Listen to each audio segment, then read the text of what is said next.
নমস্কার বন্ধু, info Bengal news চ্যানেলে আপনাকে স্বাগতম জানাই। কিছুদিন আগেও পেটিএমের গল্প যে গেছে, অর্থাৎ পেটিএমের যে ব্যাংক রয়েছে সেই পেটিএম ব্যাংকের যে পেটিএম পেমেন্টস ব্যাংকের খবর হয়ে গেছে।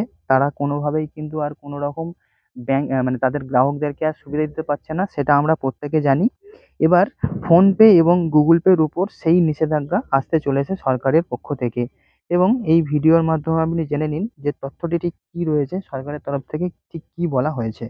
অনলাইন লেনদেনের দুনিয়াতে আবারও বড় একটা ধাক্কা আসতে চলেছে। পেটিএমের পর এবার গুগল পে এবং ফোনপের যে ইউজার রয়েছে বা গ্রাহক রয়েছে তাদের প্ল্যাটফর্মে আর যোগ করতে পারবে না, এমনই একটি সম্ভাবনা উজ্জ্বল হয়ে উঠেছে। এইসব একের পর এক যে ঘটনা ঘটছে তা সাধারণ গ্রাহকদেরকে আতঙ্কিত করে তুলছে। ইউপিআই পেমেন্ট করা যে সমস্ত মানুষের মনে সংশয় দেখা দিয়েছে। তবে গুগল পে এবং ফোনপে পেটিএমের মতো কোনো আর্থিক কেলেঙ্কারির সঙ্গে জড়িয়ে পড়েছে কিনা তা একটি কিন্তু প্রশ্ন থেকেই যাচ্ছে। সম্ভবত চলতি বছরের শেষ দিকে আর নতুন ইউজার বা গ্রাহক গুগল পে বা ফোনপে যোগ করতে পারবে না বলে জানানো হয়েছে। রিজার্ভ ব্যাংকের সম্মতি নিয়ে national payment corporation of India এই নিয়ম আনতে চলেছে, কিন্তু এর সঙ্গে আর্থিক দুর্নীতি বা কেলেঙ্কারির কোনো সম্পর্কই কিন্তু নেই। গুগল পে এবং ফোনপে কোনো রকম অন্যায় করেছে বলে কিন্তু ব্যাপারটা হচ্ছে না, বা তারা এরকম কোনো শাস্তি পাচ্ছে না। সত্যি বলতে কি, এটি কোনো শাস্তি নয়, বরং গুগল পে এবং ফোনপের জন্য অত্যন্ত ভালো পারফরম্যান্স করার একটি কিন্তু দিক রয়েছে। আর সেই ভালো পারফরম্যান্সের জেরে তাদের উপর গ্রাহকদের অতিরিক্ত আস্থা প্রকাশই মাথা ব্যথার জন্য বাড়িয়েছে নিয়ন্ত্রকদের একটি যন্ত্রণা।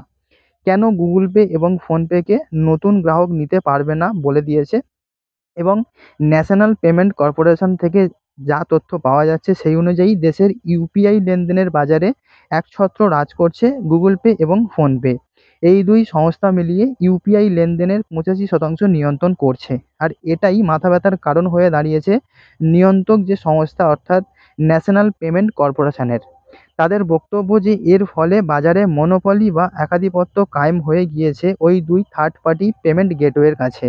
তাছাড়া দুটি ইউপিআই পেমেন্টের গেটওয়ের উপর এত অতিরিক্ত ভরসা করার ভবিষ্যতে বিপদ দেখা দিতে পারে।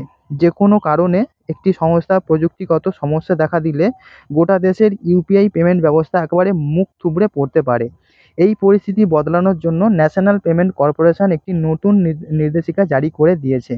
তারা জানিয়ে দিয়েছে, কোনো থার্ড পার্টি ইউপিআই পেমেন্ট গেটওয়ের মার্কেট শেয়ারের জন্য 30% বেশি হতে পারবে না।